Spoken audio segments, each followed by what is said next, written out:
under the molten skies of Miracle 6, where the twin suns bickered like drunken uncles in the sky. I hung by the wrist in front of a tent the size of a small embassy. Well, hung might be dramatic.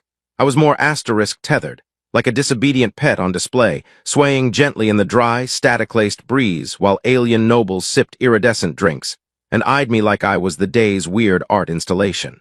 The chains were made of some crystalline alloy that shimmered like frozen lightning and hummed against my skin every few minutes, just to remind me they were smarter than I was, and possibly alive.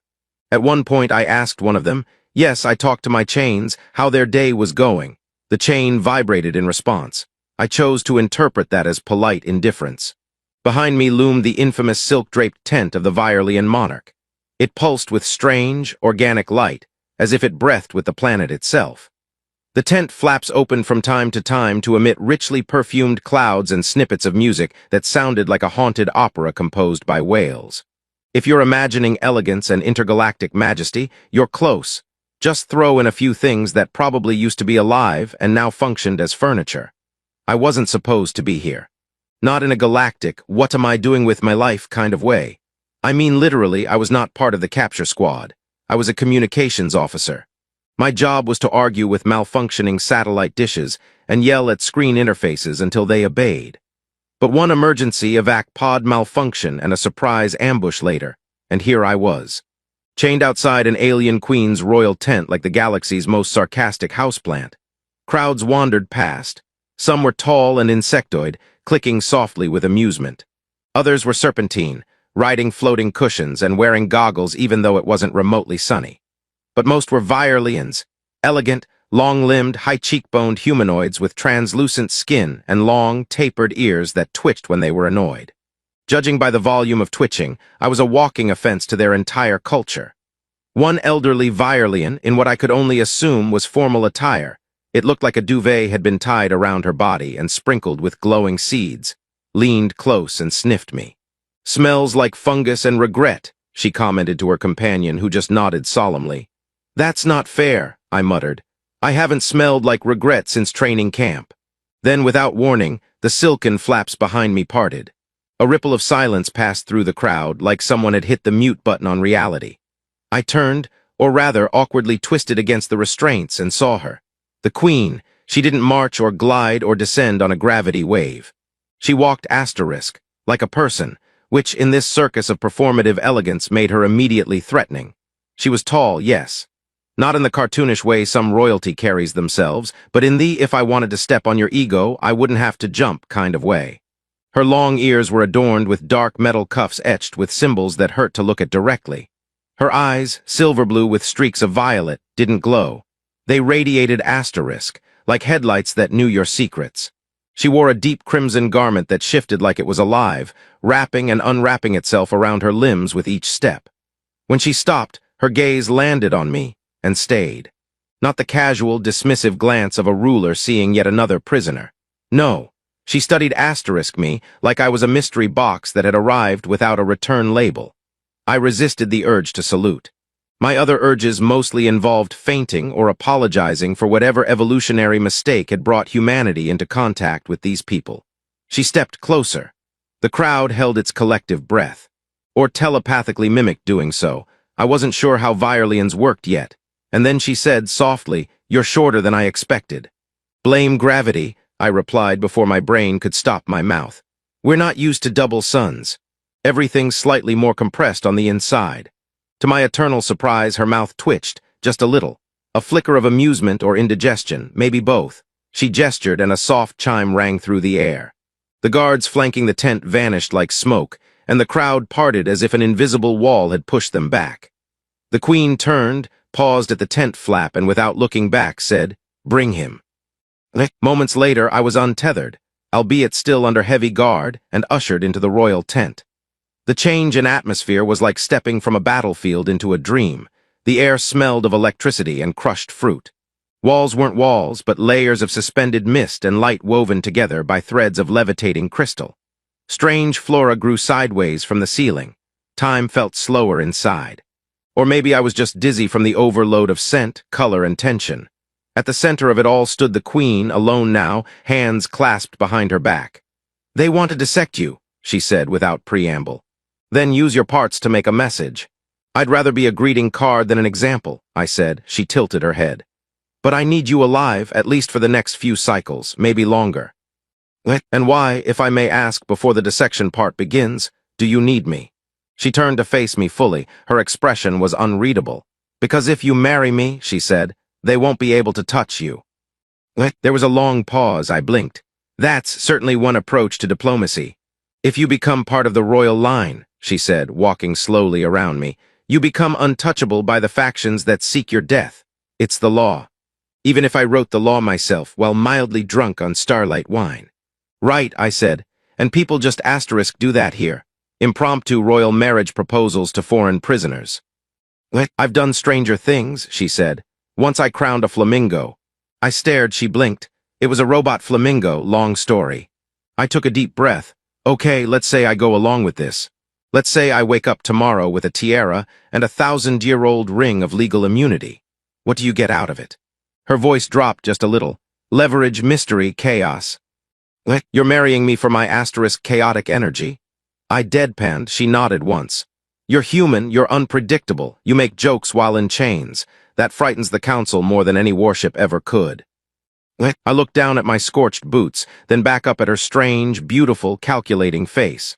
Well then, I said, voice dry as the desert outside, do I at least get a say in the color scheme of the wedding? For the first time, her expression softened, barely. Only if you promise not to faint when you see the cake. And just like that, my life got a whole lot weirder. They didn't drag me, if that's what you're wondering. No, nothing so uncivilized. The Virelians had a flair for theater. Instead, two attendants who looked like they'd been carved out of moonlight and apathy escorted me through the winding interior of the Queen's tent. A space so large it defied both geometry and budget. The floor shimmered beneath us, reacting to our steps with soft pulses of bioluminescence, like we were walking across the back of a sleeping starfish god. We passed through a chamber lined with floating silver ribbons that hummed softly, possibly judging me. Then through a corridor that whispered in multiple languages, as if trying to guess my name and childhood trauma. One voice even nailed my 5th grade spelling bee disaster. Creepy. Finally, we entered what could only be called the asterisk pre-consort acclamation chamber asterisk. I didn't make that up. It was etched into the glowing lintel above the doorway, followed by a symbol that looked suspiciously like someone face-planting into a bowl of soup. The room was vast and dome-shaped, filled with drifting cushions, interactive art installations, and a bath that looked like it was filled with liquid moonlight. In the center was a table floating 2 inches off the floor, bearing an assortment of alien snacks that could have been desserts or sentient creatures auditioning to be desserts. I reached for what looked like a pastry, but it blinked at me and emitted a soft asterisk nope asterisk sounding squeak. I decided to let it live. Then the Queen entered. She wasn't in regal armor or the glowing gown from before. Instead, she wore something loose and dark, casual by her standards, though it still made her look like someone who'd conquered 3 solar systems before brunch. Her long ears twitched slightly as she took me in, still in my soot-streaked uniform, still trying to decide if the cushions were edible. I hope they haven't overwhelmed you, she said, gliding into the room like gravity didn't apply to her. The chamber is designed to soothe new consorts, though in your case it may require firmware updates. I'm doing fine, I said, eyeing the table. One of your snacks tried to unionize, but we reached a compromise. Her lips twitched again, that now familiar almost smile. Good, you'll need that diplomacy. She gestured for me to sit. I sat, the cushion beneath me adjusted with a disconcerting sigh like it was judging my posture. I ignored it. I imagine you have questions, she said. Just a few, I replied. Top of the list. What does marrying you actually asterisk mean? She folded her hands. Symbolically, it links our fates. Legally, it shields you from all punitive measures not initiated by the throne. Politically, it throws the council into disarray, which I find delicious. And romantically? I asked a bit more cautiously. She tilted her head as if calculating something far more complex than I intended. That depends on how well you adjust to palace life, and whether you continue to amuse me. Great, I'm a court jester with immunity. More like a chaos agent with a decent jawline. Flatterer. She sipped something from a cup that emitted gentle mist and smelled faintly of nostalgia. Tell me something. Why didn't you beg when you were chained outside? I blinked. Excuse me. You didn't cry out, you didn't shout for mercy. You made jokes, talked to your chains, even bowed to the counselor who spat near your boots. Why? I shrugged. Honestly, I figured if this was how I was going out, I'd rather be weird than pathetic. Besides, nothing unnerves captors more than a prisoner who isn't afraid to improvise. She leaned back. Exactly. A silence stretched between us, filled only by the gentle hum of the chamber and the occasional wheeze from the cushion under me, which I was now convinced had a respiratory system. Then she spoke again, softly this time. They fear you, not because you're dangerous, but because you're unknown asterisk. You don't fit in their categories, you don't play the expected role. And marrying me helps you, what? Weaponize unpredictability. It helps me survive, she said simply. My reign has lasted through 3 assassination attempts, 2 attempted coups, and 1 poorly executed poetry duel. I've won every time because I adapt faster than my enemies. And now they expect me to retaliate, to punish, to parade you as a trophy, so instead I offer you my hand. Sounds romantic, I deadpanned. She smiled faintly. That part's optional. A small chime rang and the wall behind her shimmered. A panel of glowing symbols arranged itself into a swirling pattern, a calendar, I realized. A wedding date was being set. Soon. Too soon. Tomorrow. Wait, I said, standing. You're serious about this? We're actually doing the full ceremony, with vows and witnesses and what a legally binding moonstone. She raised a brow. You'd prefer we elope. I paced. No, listen, I'm still adjusting to the fact that I haven't been dissected. Now I have to learn alien customs, understand royal politics, and memorize the pronunciation of your name, which, no offense, sounds like a sneeze in reverse. She laughed, a real one this time, short, melodic, and surprisingly human.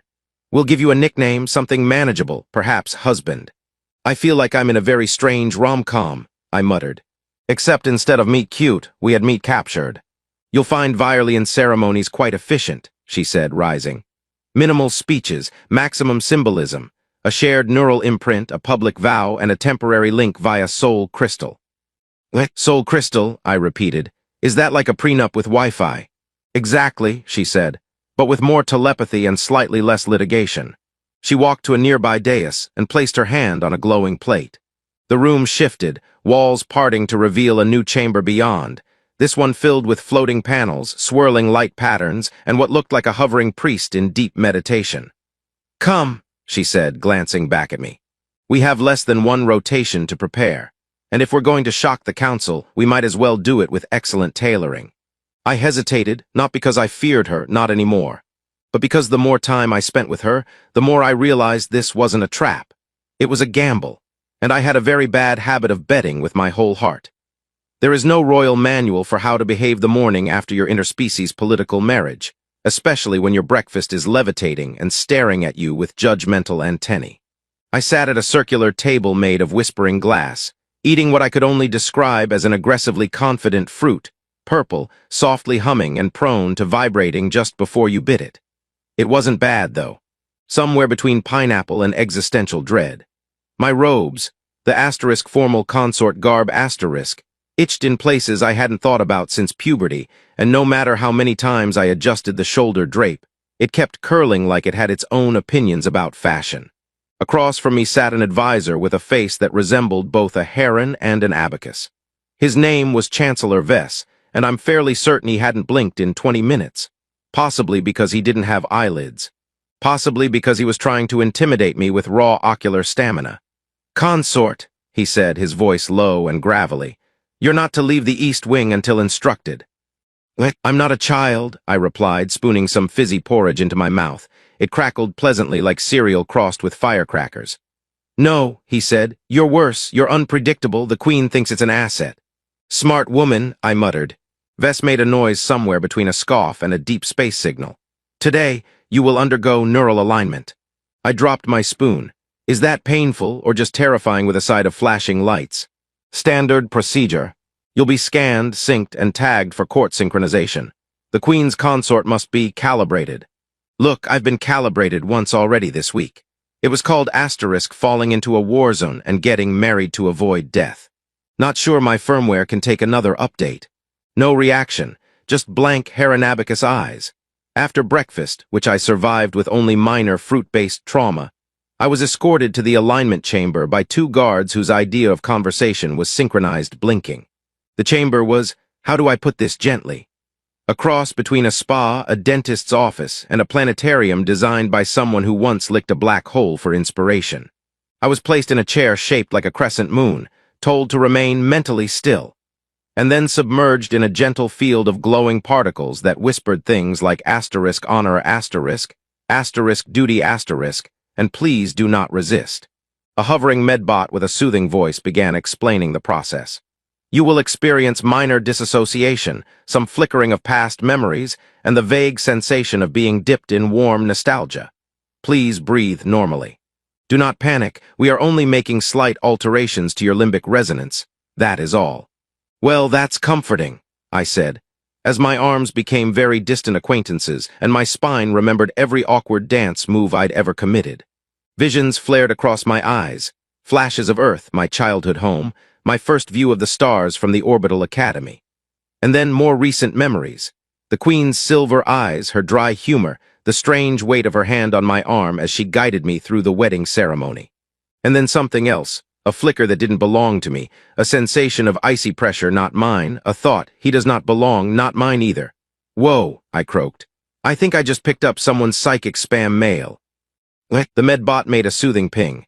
Residual council signal, disregard, purging now. I feel very purged. When I came to, I was draped in a thermal mesh and sipping something warm and thick from a bowl shaped like a turtle. Apparently, I passed the synchronization. The Queen appeared moments later, trailing a scent like burnt silver and rainstorms. Her hair was pinned up in a coiled crown of living crystals that adjusted their hue based on her mood, or, as I would later discover, how annoying the morning meetings had been. You survived, she said, seating herself beside me. That bodes well. Barely, I saw my own birth, an alternate version of my third birthday, and I'm pretty sure I accidentally remembered your childhood pet. She gave me a curious look. You saw Cora, she was difficult. She tried to bite a sunbeam. She succeeded, the Queen said, with a ghost of a smile. We sat for a moment, just existing in the strange calm that came after mental disassembly and reassembly. I could still feel the neural threads connecting me lightly to palace rhythms. The subtle tick of the Queen's mood, the distant hum of the court's tension, like background radiation flavored with politics and passive aggression. You're part of the song now, she said quietly. The court senses you, you'll be impossible to ignore. Great, I said. I love being a galactic ringtone. You're more than that. She didn't elaborate, just stood and extended a hand. The next part of the day involved being paraded, formally introduced, to the royal staff. This was apparently tradition. New consort, meet the people who will sabotage you in 100 small ways if you mess up. There was the high attendant, who wore 3 pairs of spectacles and never looked directly at anything. The palace scheduler, who spoke exclusively in future tense. And the commander of royal security, who communicated in single-syllable grunts and had a jawline that could cleave rock. Smile, the Queen said through her teeth as we stood before the gathered personnel. You're doing well. I think the commander just sniffed me. She does that. Each introduction was a blend of ritual and silent psychological warfare. I bowed incorrectly twice, referred to a ceremonial cup as a weird hat, and sneezed into what I later discovered was an ancestral breeze collector. Yet somehow I wasn't executed. At day's end, I returned to our quarters. Yes, our quarters, though the Queen had made it very clear I could request separation. I didn't. Not because I was romantically infatuated, yet, but because the palace garden didn't smell like Earth gardens. It smelled like electricity and moss. And fruit. Spicy fruit. And also something that was possibly joy or ozone or the pheromonal sigh of an alien orchid in love. I stood beneath a floating arbor that adjusted its shape based on mood proximity, which was wildly disconcerting. The closer I got to the Queen, the more it blossomed. When I walked away, it wilted like a disappointed drama teacher. We were alone, or at least alone enough by palace standards. Our attendants stationed several discrete meters away, pretending to examine moss samples or listen to insects that sang legal disclaimers. The Queen sat on a crescent-shaped bench grown out of living stone, her gown rippling softly like it was reacting to the gravitational fluctuations of her emotions. Explain it to me again, I said, poking a tree that politely moved its branch out of my way. There's a rebel faction that thinks I'm a contagion. Not a contagion, she said, plucking a glowing petal from a vine and letting it drift into the breeze. A corruption.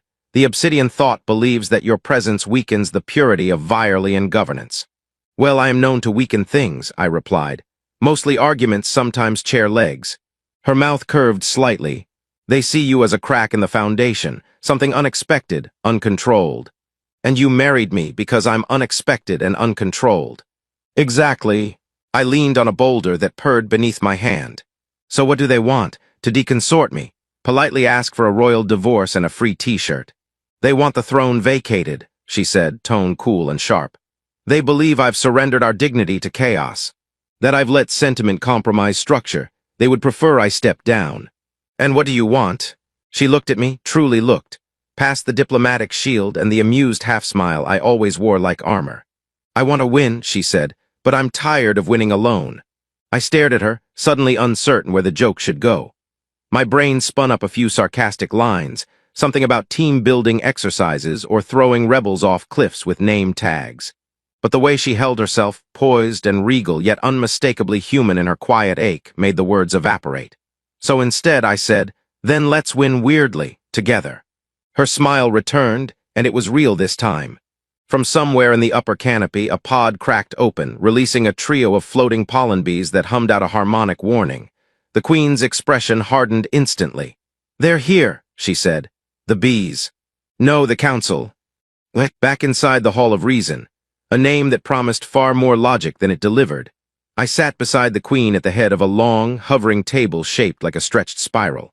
Around us, 11 counselors perched in their ceremonial chairs, which occasionally adjusted height based on mood and seniority.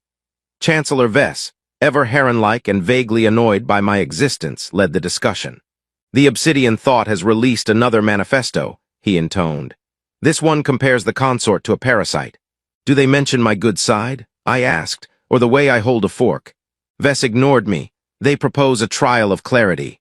An ancient right? If your majesty insists on binding your future to this anomaly. He didn't quite spit the word, but his ears twitched with effort. Then the union must be tested before the court of ancestral resonance. The queen leaned forward, her voice silky and deliberate. The right of clarity is a test for the bond asterisk, not the asterisk person asterisk. Are you suggesting we unbind ourselves for your peace of mind? Vess hesitated. Tradition demands proof. Tradition once demanded we sacrifice left-handed children to the winds, she snapped. Do you want to bring that asterisk back too? The council chamber rippled with disapproval. Several chairs adjusted sharply. One hissed. I raised my hand. Sorry, just to clarify, what exactly does this right involve? Is it a quiz, a dance battle? I'm decent at charades. The right, Vess said without blinking, is a shared memory walk. You and the queen will be psychically tethered and observed as you navigate a simulated world built from your subconscious minds. The union must demonstrate cohesion, harmony, and resilience. Well, that sounds invasive, I muttered. Also, how many people get asterisk watched while navigating their own brain soup? It is sacred, he said. It is archaic, the queen countered. It is necessary asterisk, said a new voice. Everyone turned as a figure glided into the chamber, dressed in robes darker than starlight and eyes glowing faintly like submerged lanterns. Elder Calith, keeper of memory walks, officially very old, probably immortal, almost definitely terrifying. The people whisper, Calith said. They ask if the queen's mind has been clouded. The right is not for them. It is for you asterisk, to silence doubt and prove your bond. The queen exhaled slowly, then looked at me. If we decline, they will whisper louder, and soon whispering becomes knives. Well, I said, clapping my hands together once. I've always wanted to stroll through my unresolved traumas with an audience. Calith raised a hand. The right begins at first dark, prepare. Back in our quarters, the queen sat on the edge of her sleep sphere, removing her ceremonial jewelry with more irritation than elegance. I hate this, she said flatly. The jewelry. The circus. I sat beside her, careful not to jostle anything that might hover or hiss. Tell me the truth. Are you worried? She was quiet for a moment. Then, I'm afraid of what you'll see. Memory walks strip us bare. You'll see who I was before I was queen. What I've done, what I've hidden. I nodded slowly. And you'll see asterisk me, all the mess, the mistakes, the anxiety about my ears being too round. She smiled despite herself. They are quite round. They are majestic, I said, mock-offended, like symmetrical satellites. We laughed soft, real. She reached for my hand, fingers cool and firm. Whatever happens in the right, she said, don't run. I squeezed her hand. I don't run, I strolled dramatically. As night blanketed the palace and the twin moons dipped into opposite shadows, we stood in the ritual hall, facing a pool of still black liquid that pulsed with faint light. Elder Calith stood behind us, arms raised. The court watched from the gallery above. The queen turned to me one last time, long ears casting curved shadows on her cheeks. Ready. No, I said honestly, but let's do it anyway. Together we stepped into the pool, and the world collapsed inward, reshaping itself into memory, myth, and madness. It began with water, not the cold, familiar kind that numbs your fingers on Earth's autumn mornings, but something warmer, deeper, liquid thought. It curled around my ankles like recognition. The world rippled, bent, twisted inward and outward at once, and I forgot where my skin ended and the memory walk began. When the light returned, it wasn't light. It was memory painted as illumination. I stood in a forest that hummed in mathematical rhythm, where trees grew in golden spirals and leaves shimmered with equations that rewrote themselves in midair. The ground beneath my feet was not soil, but compressed strands of history, woven tight like fiber-optic roots.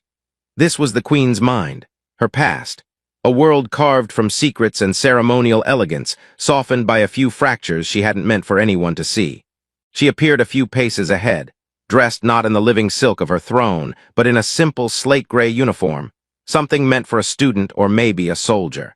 Her long ears were unadorned, and her expression held none of the polished confidence I'd grown used to. Instead, she looked younger, not in years but in weight, like she hadn't yet learned how heavy a crown truly was. This was the academy, she said, not turning, her voice echoed twice. Virelian Leadership Institute, I was 10. Looks like a lovely place for emotional scarring, I said, as a bush beside me bloomed into the shape of a judge's gavel and burst into flame. I ranked first, she continued, walking ahead. But I never smiled about it. The others thought I was cold. I just didn't know how to be seen without being dissected. I caught up beside her. Sounds like middle school on steroids. She stopped before a monument, glass etched with the names of past rulers. One shimmered near the top, Ilvera Saltel ***, her mother. The queen reached up, tracing the name with a finger that left no mark. She ruled during the Second Rift, she said. Brokered the truce with the Syndicate of Ash, saved a generation, died of neural collapse 3 months later. I looked at her. That's what you're afraid of, not just failure, breaking. She didn't respond. The forest flickered, and the scene shifted with a silent breath. Now we stood in a grand hall, glass pillars and floating fire rings, music vibrating through the air like scent. A ballroom, though no one danced. Just clusters of diplomats whispering into goblets. And in the center, a young queen, her hair bound in silver threads, her face locked in polite disinterest, as a delegation from a crustacean empire offered her a ceremonial claw. First summit, she said, observing her past self from a distance. I'd just taken the throne. Everyone assumed I would bend, that I'd sign whatever paper was handed to me so long as it sparkled. And did you? She pointed. The memory version of herself took the offered claw, turned it upside down, and cracked it neatly in two. The room froze, then burst into applause. I offered them a new deal, she said. Less sparkle, more spine. Remind me never to give you shellfish. She turned toward me, her expression softening slightly. You're handling this better than expected. I'm not screaming if that's what you mean. I mean you're staying. Not everyone can withstand memory resonance without panicking. I have very little to lose in terms of dignity, I said. You saw me sneeze into that ceremonial orb last week. A laugh flickered at the corner of her mouth. The scene shimmered again. I braced myself, expecting more of her, but it was her memory this time. The new world was mine, a cracked ceiling, dim light, the sound of metal straining under pressure. My old bunk aboard the Dresner 9, the ship I'd spent 2 years on during the Skorven border patrols. It smelled like recycled air and failed ambitions. I froze. No, I didn't agree to this part. It's the right, she said softly. Mutual resonance, I see you now. The memory me sat hunched over a hollow console, rewiring communications after a skirmish. Alone, tired. Muttering to himself about useless admirals and manuals written by sadists. I wasn't meant for glory, I muttered. Just functionality. She watched silently as another crewmate passed behind me in the memory. Didn't speak, didn't look. The same old pattern, be useful, be invisible, don't take up space. That's what they made you believe, she said. They weren't wrong. She looked at me. They were very wrong. Before I could respond, the scene shattered like glass struck by thought. And everything, everything changed. We fell not in body but in idea, downward through a spiral of emotion and noise and unspoken things. We landed in a darkened field, cold, windless. A silence so sharp it felt like pressure. This wasn't her memory or mine. This was shared space. The place where two psyches met in raw, mutual awareness. Something moved on the edge of it. A shape no shapes, abstract at first, then clearer, the council. 11 versions of them exaggerated, taller than life. Their faces twisted in doubt, contempt, suspicion. Eyes glowing with the same judgment I'd seen since the moment I'd stepped into her world. And behind them, a dozen other forms. My old commanding officer, a specter of my mother's disapproval, the faceless mass of everyone who'd ever told us we weren't enough. They moved forward. Test phase, the Queen said calmly, taking a step beside me. We're being watched. By our traumas, great. They want us to break. Joke S on them, I muttered, taking a step forward. I already broke, I just wear it better now. The forms lunged. We didn't fight them with weapons, not here. We resisted with presence, with choice. I met the gaze of my former superior and didn't flinch. She faced down her mother's ghost and didn't blink. It wasn't flashy. No explosions, no great speeches. Just two people standing firm in the heart of shared fear. And slowly the shapes dissolved, not in defeat but in release. The darkness lightened. Color returned. We stood in a field of silver grass beneath a sky shaped like a nebula, stars bending gently toward us like curious children. The trial was ending. She reached for my hand, breath unsteady. We passed. I squeezed her fingers. No refund then. A smile broke through, full, unfiltered, no refund. Light blossomed again, and the world of the mind began to fade. As we returned to ourselves, rising from the pool of thought in the ritual hall, I caught her glance. It said everything, not just thank you not just we survived, but I see you now. And I'm not letting go. 3 days after the rite, the palace changed. Not in any dramatic way, there were no explosions of stardust or parades of genetically engineered doves. But something subtle had shifted. The guards began bowing a fraction deeper. The hallways whispered my name less suspiciously. The advisor's tone veered from thinly veiled contempt to mild condescension with a hint of respect.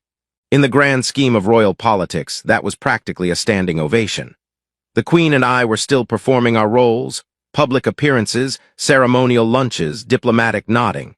But between the rehearsed glances and strategic proximity, a quiet understanding had taken root. We de-walked through each other's ghosts and hadn't flinched. There was an intimacy to that which no ceremony could replicate. But the obsidian thought was not impressed. I learned this the hard way when an ornate fruit bowl in the reception hall tried to assassinate me. Well, technically. It was a stealth drone camouflaged as an exotic puffer fruit. It activated mid-sentence while I was explaining Earth sarcasm to a visiting trade delegate, rose silently into the air, and extended a needle tipped with something that glowed an ominous green. Had it not been for the Queen's advisor, Myrex, a twitchy man with 6 fingers and a disturbingly vast knowledge of poisons, I would have had a very bad afternoon. We stood in the wreckage of the drone, its parts sparking faintly on the marble floor. The Queen was quiet, kneeling beside the remains. They disguised it with scent markers, she murmured, lifting a sliver of its outer shell. Made it register as harmless flora, old smuggler trick. Wonderful, I said, clutching a bandaged finger. Do your enemies usually hide murderbots in snack trays, or am I just that special? You are, she said without smiling. She stood slowly, and something in her posture shifted. Gone was the composed elegance. This was the commander again, the strategist who'd cracked the syndicate, held back the iron mantle, and bent the Virelian High Council without drawing a blade. I let them watch us survive the rite, she said. I let them think we'd won the game, but this isn't a game anymore. That night our chambers were moved. We were relocated to the deep wing, a place spoken of in whispers, hidden beneath the outer rings of the palace. Few knew it existed. Fewer still had seen it. According to the Queen, it was built during the War of Pale Suns as an emergency refuge for the royal line. Shielded by layers of temporal displacement fields and cognitive dampeners, it was invisible to almost all surveillance. The entrance looked like a blank wall until the Queen touched a hidden node. A panel melted away, revealing a narrow passage that pulsed faintly with residual energy. "You sure this is safe?" I asked as we stepped inside. "Because it smells like a server room and a haunted monastery had a baby." She didn't answer. She didn't need to. The walls shimmered as we passed, absorbing our presence, registering our steps. I could feel the encryption like walking through locked data made physical. The inner sanctum was less opulent than I expected. No floating furniture, no sentient tapestries, just clean lines, low lighting, and quiet. Technology thrummed softly beneath every surface, invisible but awake. "Cozy," I said, "like a spy bunker with anxiety." She activated a console, and a holomap bloomed above the center table, three-dimensional, shifting, layered.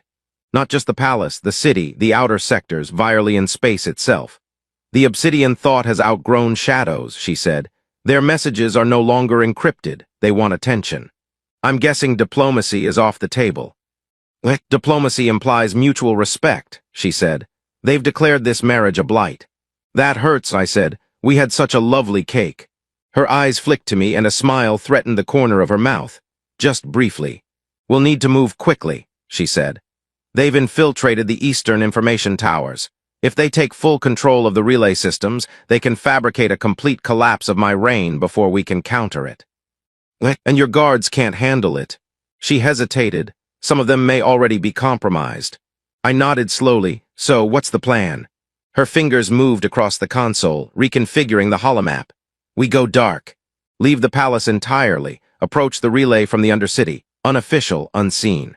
I blinked. "We're going * undercover." "Yes, together." She looked at me.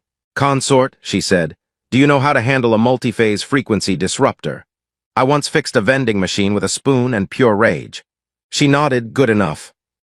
We left the palace at fourth dusk, when the western sun bent low enough to cast long shadows, but before the second moon rose and reactivated the outer sensors. Our departure was masked by a diplomatic flare, a noisy ceremony in the grand hall designed to draw all surveillance. We slipped into the Undercity through an abandoned maintenance corridor, accompanied only by Myrex and a silent guard named Tav, who looked like he was carved out of asteroid rock and hadn't smiled since birth. The Undercity was not what I expected.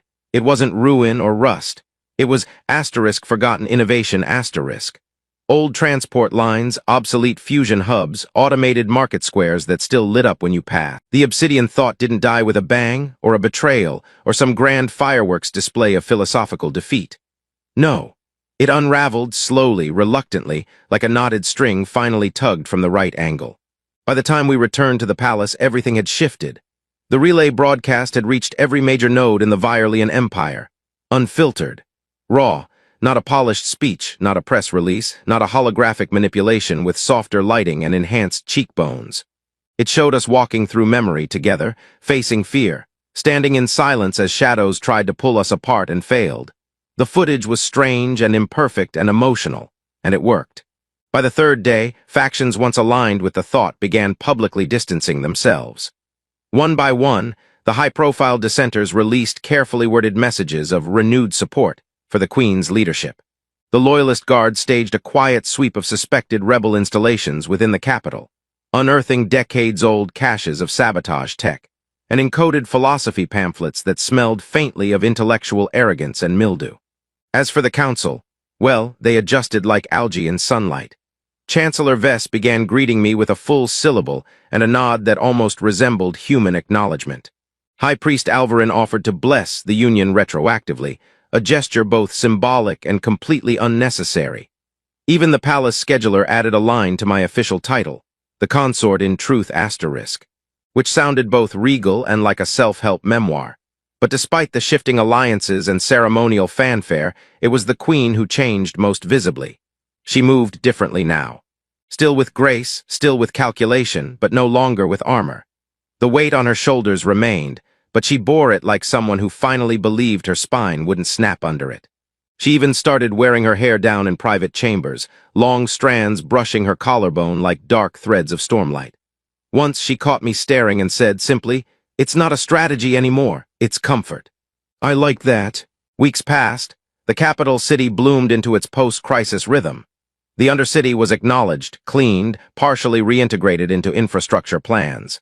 The Queen commissioned a new council initiative, Project Mirrorseed, to open communication pathways between upper and lower tiers, something previously considered a political impossibility. I was asked to oversee the Human Integration Division, mostly because I was the only human available, but also, I suspect, because she trusted me to see what others ignored. One evening, as the dual moons rose like co-conspirators behind gauzy clouds, I stood alone in the central garden, hands in my pockets, watching the sky try to outshine itself. The vines that grew along the perimeter had begun to pulse in soft colors, response to the Queen's shifting mood patterns. She was in the throne room, finishing a final negotiation with a distant trade republic. She would join me soon. I heard the footsteps behind me before I felt the presence. She always moved silently, like she was part of the air until she chose not to be. "I was told," she said, "that you were spotted climbing the statuary platform this morning." I turned, grinning. I was checking the structural integrity of the sculpture. "You were sitting on its shoulders." From that angle, I finally understood the importance of perspective. She rolled her eyes with royal precision. "Also," I added, "the view's fantastic." She moved beside me close enough that our shoulders touched. We stood like that for a long moment, watching the sky change. "Do you regret it?" she asked, voice quiet. "Any of it?" I didn't answer right away. I thought of the first day, chained, dusty, convinced I was a dead man dressed in ceremonial rags. I thought of her eyes, of the marriage proposal that sounded like a political loophole, but ended up being a door neither of us had expected. I thought of the memory walk, the laughter, the danger, the steady flicker of trust growing in the cracks we both carried. "No," I said, "I don't regret any of it." She nodded slowly, lips pressed into a thoughtful line. "Neither do I." The coronation anniversary came with more pageantry than either of us liked, but we endured it. The Virelian crowd cheered politely, the flower drones performed complicated aerial ballets, and a small choir of genetically augmented birds chirped the national anthem in 12-part harmony. I kept my expression neutral and tried not to think about the rehearsal where one of the birds attacked a diplomat's wig. The Queen gave a speech. It was brief, pointed, and perfect. She spoke of unity, of strength through understanding, and of the path ahead. She didn't mention me by name, but she didn't need to. She reached for my hand at the end before the camera lights dimmed. And that gesture said more than any list of titles ever could. Later that night, after the formalities and ceremonial desserts, we returned to our quarters. The guards bowed, the doors closed, the silence was warm. She took off her ceremonial cuffs and placed them on the edge of the dresser like they were heavy, living things. I peeled off my layered robe, which had begun to itch somewhere around the third hour of the ceremony, and tossed it over the nearest polite furniture. She poured us drinks from the orb decanter, sweet and strange and subtly spicy, and passed me one without a word. We stood by the window again like we had that first week. But this time there was no tension. No unspoken question hanging between us, only a quiet certainty. "You've changed," she said. "I'm still sarcastic, but less afraid." I thought about that. "You've changed too. I still terrify my council. But you let me see the woman beneath the crown." She tilted her head. "And what does that woman look like to you?" I smiled. "She looks like someone who saved me before I realized I needed saving." She stepped closer. "And you?" "I look like someone who finally stopped running." She kissed me then. No ceremony, no audience, no expectations, just two people, alien, human, ruler, consort, meeting at the edge of everything they'd been and everything they might become. The next day, the Queen sent a message across the stars. An open invitation, not of surrender, not of dominance, but of curiosity. A call for contact, for dialogue. For others to come and see that chaos, when wielded with care, could shape something better than order. And when the first response came, a shimmering vessel from an uncharted world, bearing a crew of mixed